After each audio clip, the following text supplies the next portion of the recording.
пингвини. Ето тук сме в Виена в момента. По главното разхождане. Тук някой се свири.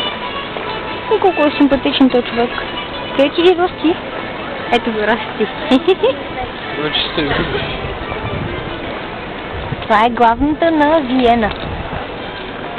Ако въобще не ще ви говори това. И разбира се, има и пингвини навсякъде. Ужас, не мога да ги понася. Пингвини те са за братките, ако не разбирате за какво става въпрос. Това е. Магазини, главна. Всичко навсякъде е едно и също.